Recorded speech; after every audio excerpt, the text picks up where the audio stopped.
Yo, what up? It's your boy Zai. You already know I told you that I had an interview coming with Malone.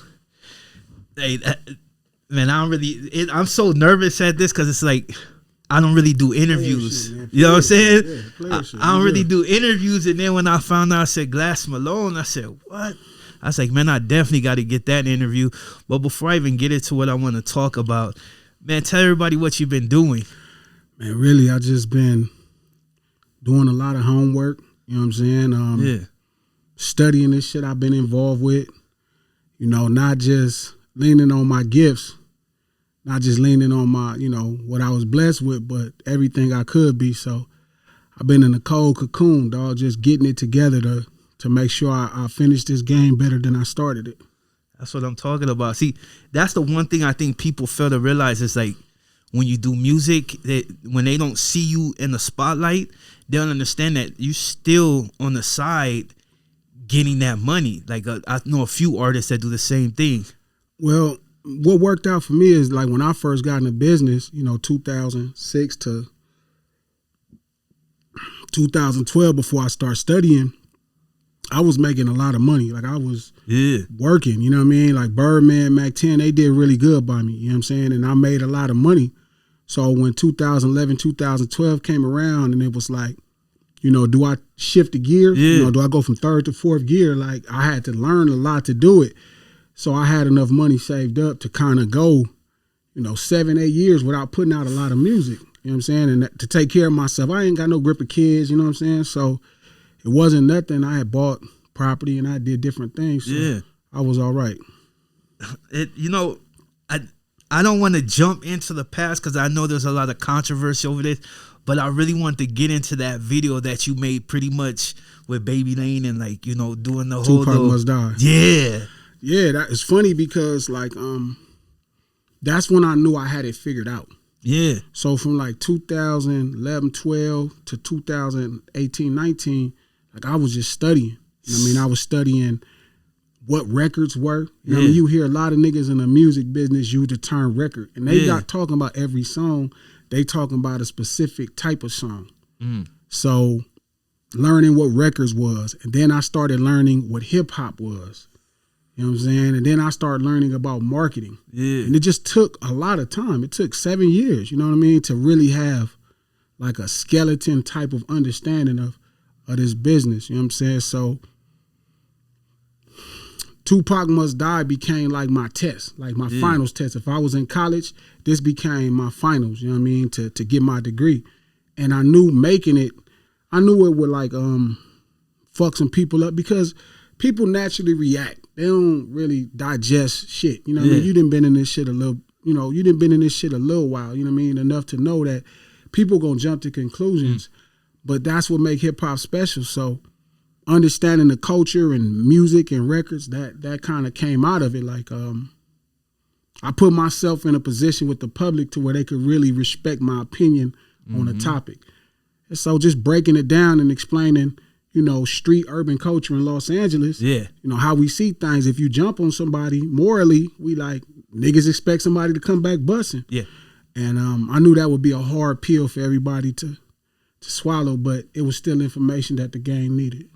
See, I'm telling you, when I first seen the video, I had like, all your other music that I was paying attention to, I was like, you had like that voice, like, so it automatically command attention. Usually, you know, you got cats that rap, even when I've dabbled in it, like my voice is not there. But when you rap and being a legend on the West Coast, people pay attention. So when you drop that, I already knew, like I seen cats jump on it. There's some, you had a gang of fools that, you know, they from the city. So they like, oh yeah, you know, Pac, you know, but then you had the Apocalypse that was like, oh man, like he really getting on, but they didn't really see the story. To me, it was more about them not understanding me explaining us and being more offended for Pac. And it was like, my song was never a disrespect to Pac. Even the title was to me hella Shakespearean. It wasn't like, if a nigga jumped on you, you're not gonna be like, this nigga must die. That's not how he would talk.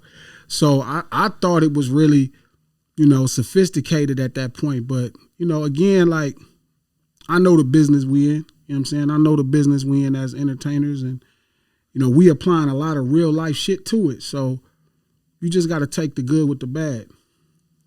Most definitely. Like, I know with that video, for the people that might be not as articulate, they didn't get it. You know, it's because even you had drama back in the days, like, between the West and the East. Sure. And then if a cat saw you bumping something that was from the East Coast and you from out here, they quick to want to get reckless with the mouth. So when I seen it, I already knew where you was coming from, because I like Pac. You from the culture. You know what I'm saying? Like, I was a Pac fan, but it's like, it's normal. Yeah, nothing you said. Yeah. But I wasn't mad. You need that as a gangster rapper. Yeah. Like, I help the LA Giants a lot, Player Ham's sons, with rapping, and I help them a lot with the business as far as marketing. They were like master MCs when we first started working together, but explaining to them how, people have to discover you and how much pressure you got to put on the general public to discover you, is another thing. So I've been in a real blessed situation, man. I've been able to open the door for myself in this business 3 times when they tried to shut the door. Because the thing is, when you really from the streets like we is, bro, like, they gonna shut the door on you. Quick. They don't want you. They like, bro, we can't cheat you. We can't steal from you.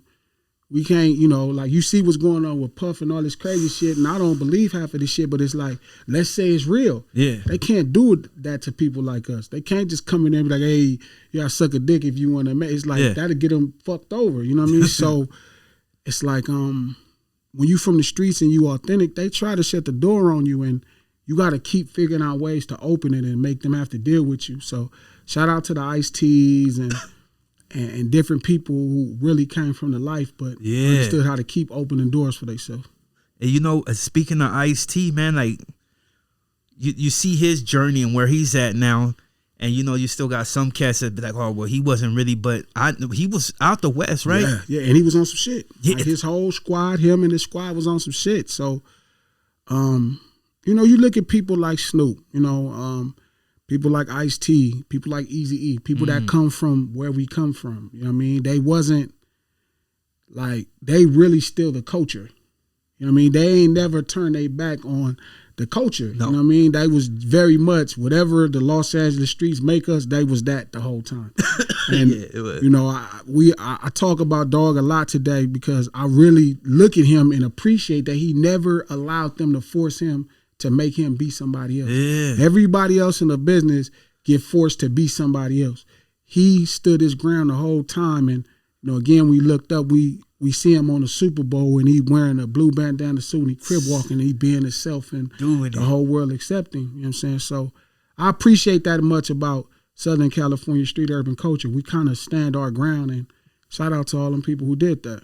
It's funny you say that, because like with Snoop came with like a style that was just like, I don't know, it was like reminiscence of like that old, like that pimp days. Like, there's not one Snoop album that I couldn't like listen to and be like, oh, that's like, he always had some type of vibe that was like, either you felt good, you felt like drink, you felt something. Sure. Listen to Snoop. He definitely make you remember that this shit is a party and we live in a life that, there's a lot of other rappers who make you reflect on all of the bullshit. Snoop is really good at making you remember what you love about Southern California. You know what I mean? The West in general.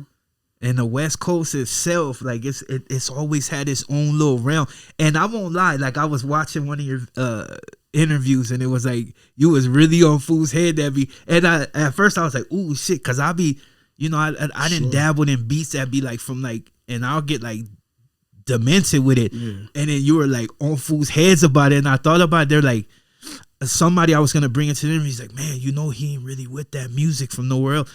And I was like, well, that's a part, like, I can't refuse to interview you, or for one, I'm not mad at what you said. Sure. Like, it's an opinion. Yeah. And I find truth in it. Like, Cass is doing drill and ain't from Chicago. It's like what are you doing? Or, Cass do different certain type of music and they're from here. It's like, you know what I'm saying? I mean, my first hit record was made by DJ Tump. Yeah. In Atlanta.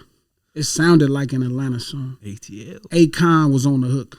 You know what I'm saying? Like, trust me, I'm not the person, I don't have a disdain for Southern music or Midwest music. Like, I grew up listening to, you know what I mean, Outkast. I grew up listening to Ghetto Boys, to Twister and Do or Die and Bone and in the East, everything else. But one thing I've learned traveling this world, not this country, but this world, bro, they want us. When they, you know what I'm saying? When they be talking about LA shit, bro, they want us. Yeah. They don't want nothing else. Nothing. And so I tell all of the young homies that's coming up under me, and I know them, and I'm like, bro, trust me, they want us. They don't even want them. Matter of fact, them niggas want to be us. Mm. Them niggas is Crips and Bloods. They want to be us. Them niggas, you go to Japan, is Crips, Bloods, Lowriders, SAs, and it ain't a Mexican or a brother in sight. Yeah. They want us. So I try to make sure I spread the message with the homies like, bro, don't get it confused. Like, the West is classic. Yeah, some people look at it like it's, they're like, oh, man, it's old. And it's like, it's a difference between old and classic. Yeah. You know what I mean? Like, don't get me wrong. Motherfuckers love Teslas. Yeah. Motherfuckers love 8-Series Beamers, the new ones. Mm-hmm. But ain't nothing like a 4. I'm telling you. You get a Rag 57 or Rag 58 Impala is worth more than a Bentley right now. It's a classic, and that's our culture. Our culture out the West is classic. It is. And they going to want us everywhere we go. So don't be nobody else. They going to get mad when they realize you playing with them, and they'll shut the door on your ass. So, again, it's all about making sure that I watch the next generation of West Coast artists keep walking in the door and doing well for themselves and putting on for their communities and making sure they homies make a living. Hell yeah. I felt that. Like, when, like I said, like other prior interviews, like I've delved into them and seen where you went with different things, and I can respect that.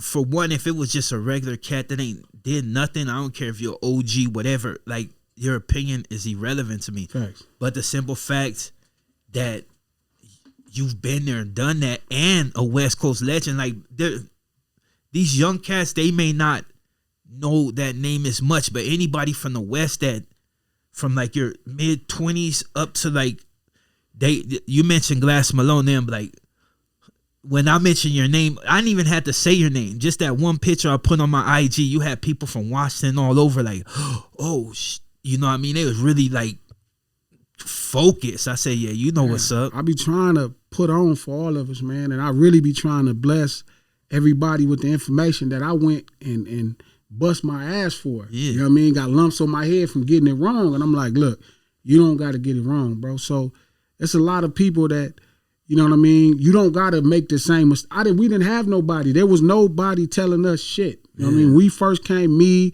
Nipsey, J-Rock, we all put out our CD. We didn't have no legends or no niggas that was doing the business telling us. It was just us. We had to tell. We had each other.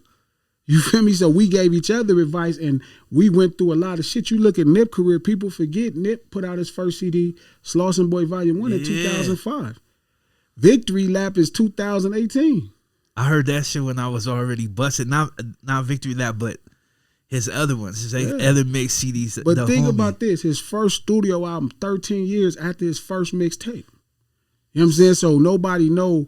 J-Rock, same thing. J-Rock, nobody knows what we went through to trailblaze a lot of the stuff when Legends wasn't really, teaching us at that time. Versus now, where it's easy for me to get Snoop on the phone. It's easy for me to get Ice-T on the phone. It's easy for me to get Dre on the phone. It's easy for me to get, maybe not Q, but I could DM him a question or get quick. At that time we didn't have that. You know what I mean?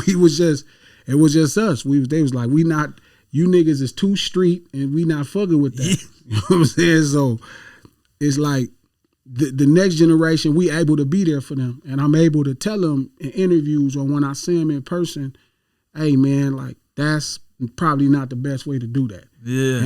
And I never get tired of making sure, I don't try to overgive my opinion, but I never get tired of trying to help the next generation of dudes. Like if I see Reason from TDE doing some crazy shit, hey, don't do that. Yeah. You know what I mean? Roddy, that probably ain't the way. You know what I mean? Hey, check this out. So we just keep trying to share the knowledge. Shout out to DJ Head and all the niggas that came in the business. We came in together, so we try to share the knowledge.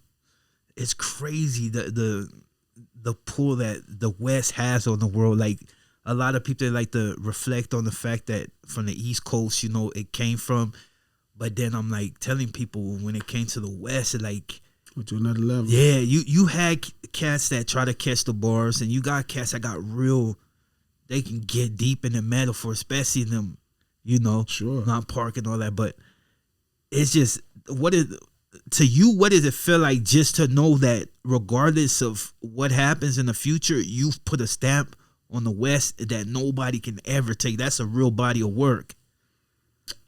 I'm not done, you know what I'm saying? So it's hard, but as I kind of organize my legacy for, like when I first got in this shit, man, I didn't even give a fuck about legacy, bro. Yeah. I just didn't want to sell Sherm no more. Yeah. That shit, I was like tired of going to jail. Yeah. You know, like gangbanging and dope dealing work, bro, when you not tripping or going to jail. Yeah, at all. And when I was not tripping, it was like cool, like whatever. But when I got tired, you know what I'm saying, it was like, damn, I found something else. So I got into hip hop to create an opportunity really to change my life, like they say hip hop should, and it did. But I looked up and I was in it and I was making a living, but I'm like, damn, like my homies getting out of prison and I can't get them jobs that pay what I'm making. Yeah. But I'm with Birdman and I'm with Lil Wayne and I'm with Mac 10 and they got all their friends hired. Birdman might got 12, 13 of his homies working for him. Lil Wayne might got 14 of his homies working for him. I'm like, damn, one of my homeboys is my Ace Boom Coon, my homeboy Lil J. And he gets out of prison and I can't give him no job. And then my focus changed. It stopped being about me and make sure I was straight. I realized I woke up and I was straight and I was like, yo, I need to be able to help friends out with opportunities because this hip hop shit has created like an empire, a big business. Yeah. And I could do a lot of dope shit for people. So that really changed it for me. You know what I'm saying? I get it. Like that's the thing, like with my boy right now, like not so much the music, like we got to that age to where it's just we're already older. Like we didn't get in when we were younger, so it's kind of like. But I got in just to talk my shit real quick and you're a trailblazer, bro. You know what I'm saying? And that's what I told you when we first met. Like I remember seeing your shit early and like, damn, this is dope. Like I know this story. Yeah, I know people. I grew up with people. I know this story. I know the brother that came up and is from this hood and and all that. And it's like, so to hear somebody voice a story was always special to me because some of the closest people to me, really, that's their story. Yeah. But you were like one of the earliest people before podcast was popping and you just was doing these dope things, giving like this look into a part of LA street urban culture that's really niche and small, but it's real if you really from around here. Yeah. So it was dope to hear it. You know, it's funny because like even with that, like a lot of people when I first came out, they were like, he's trolling. That's what he's trolling. That can't be him. One fool said, "Man, I'm nervous for him." I said, "Man, like they don't have no idea." Yeah, so they didn't know. They too busy watching movies, thinking, "Oh, you said this, you said that." Like no, this is like, but the life you know what I've been telling a lot of. I used to tell Kendrick this all the time, like where we from is so small. Yeah. Like, it's only so many ghettos. The ghettos feel like they everywhere. Like, you feel like when you grew up, you like, it's a ghetto everywhere. It's not, bro. It's a ghetto in every state, but they are not everywhere. Yeah. You know what I mean? In Salt Lake and Utah, Ogden is the ghetto, and it's small. Yeah. You know what I mean? Nobody go to Ogden. I went. You know what I mean? You go to Seattle, Tacoma is the ghetto. Mm-hmm. You know what I'm saying? Like, Spokane got a ghetto, but they're not everywhere. Mm-hmm. So, like, your story, the story that you tell, if you not really from the streets, you know what I mean? Like, I know Poppy from 7-0. I know different brothers from, you know what I mean, from Largo. So, like, I know that that's a real story. And it was dope to hear it voiced publicly. I remember my homeboy hit me. He's like, oh, you see this dude? I'm like, yeah. He's like, man, is that real? I'm like, hell yeah, that's real. Like, that shit really happens. But you got to think, ghettos is so small. So that story is even smaller. Yeah. So it was dope to hear it being voiced. Like, I think that's important. You know, as hip-hop goes to this evolution of explaining the culture without rapping sometimes. So I thought that was dope. You know, it's when people ask me, they're like, well, why'd you get on YouTube? Like, obviously, financial gain would be a big part of it. But at the end of the day, I just wanted to tell my story. You're only going to make so much money off YouTube unless you delve a little bit, unless you pick up a good following or you delve a little bit too deep. And you know, we've been through that life, so we know that there's only certain things we can actually say before you cross a line that you can't get back from. You know what I mean? Yeah, so and we watching it happen right now. Man, it's in a lot of ways. Whereas like culturally, these are like some of the greatest violations, and it's no coming back from them.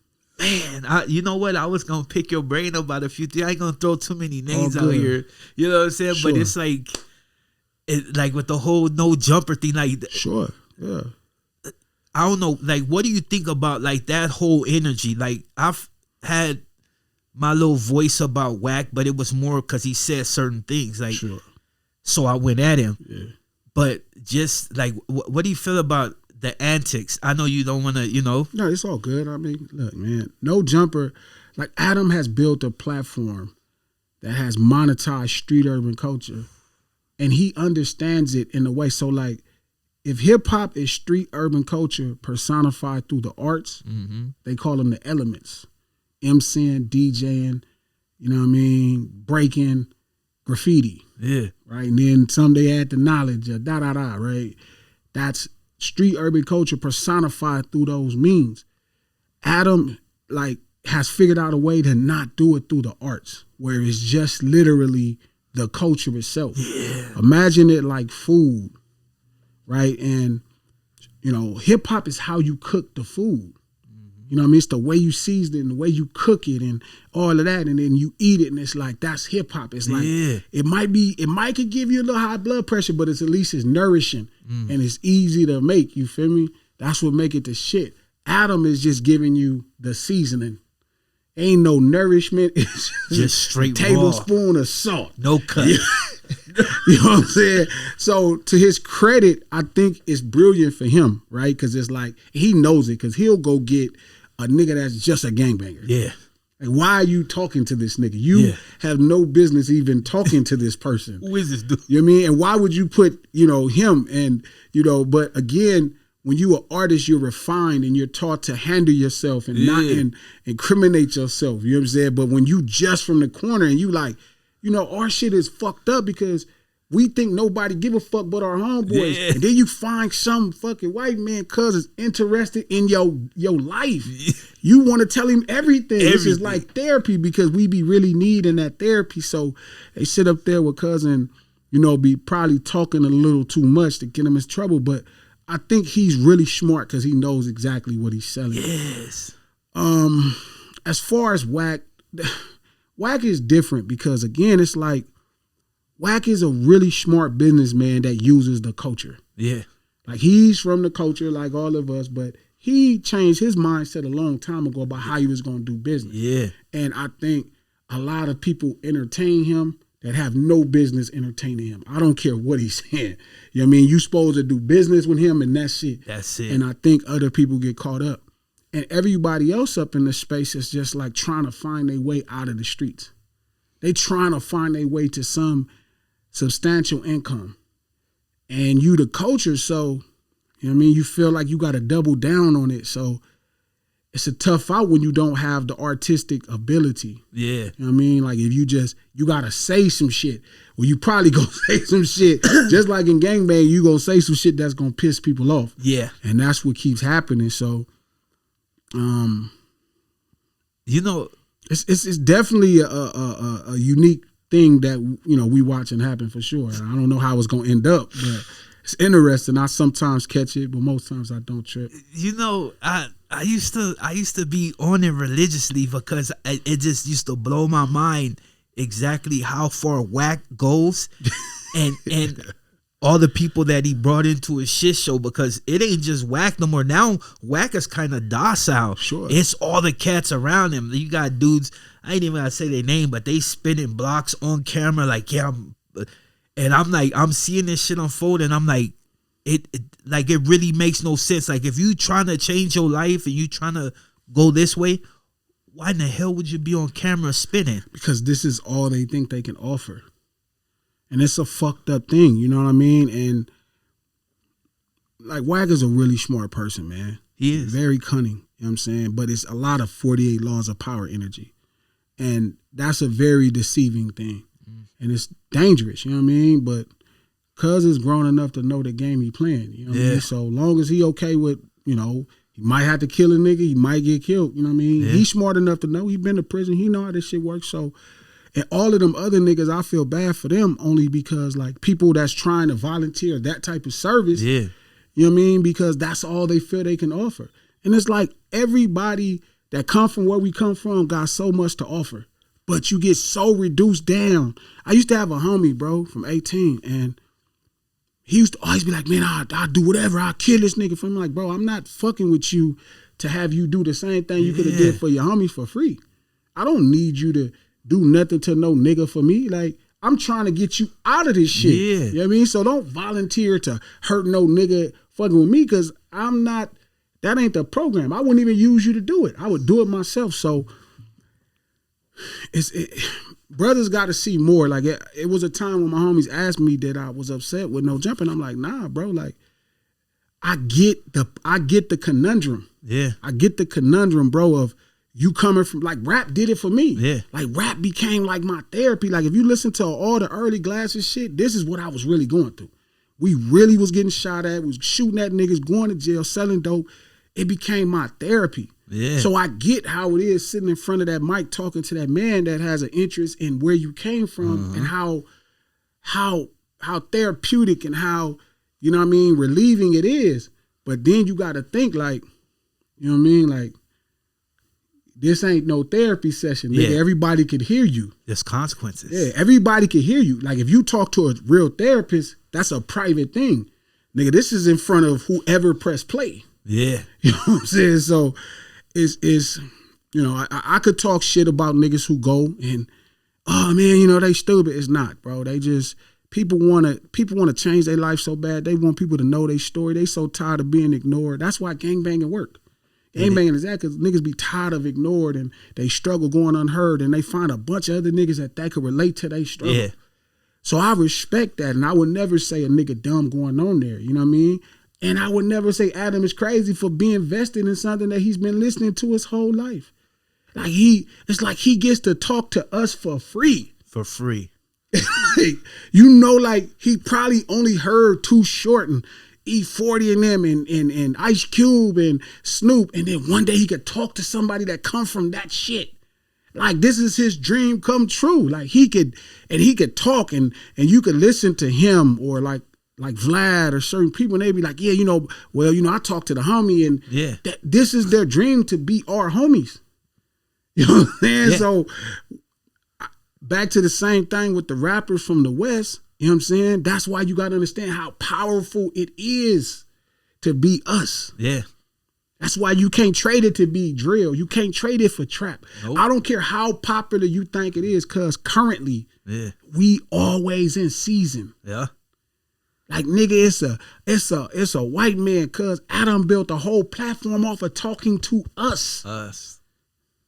That's how powerful we is. And if we don't understand the value in that shit, you know, we gonna be the ones not making the money. Because Adam, he's living out his dreams. Yeah, he is. He is at the cool table talking to the streets. Yeah. And like, you know what I mean? Like, this is dream. He killing. You know what I'm saying? So we got to understand how to create better value for ourselves for it. And also remember, that nigga is not a therapist. That nigga, this is not a session. That At nigga, all. this could have dire consequences. You know what I'm saying? So I just pray for the best in the whole situation. You know what I mean? And everybody know what they doing. Yeah. See, the only people who don't know what they doing is the people that's going there to be for the therapy. Yeah. They really think like, man, this gonna change my life. It's not. It's not, cause it's not a very. There's a very slim chance to change. It's gonna change your life, all right. It might get you a bullet, you know what I mean, or some time. But at the end of the day, you know, you just got to be a lot more, you know, careful with what you sharing in these situations. But you know, as long as you keep, I'm happy for the brothers that's trying to change their life, and that's why I don't want to discourage them, because there is something that could be made out of that, but you got to do a lot more work than going to sit up there and talk to this man. Yeah, real Straight talk. up.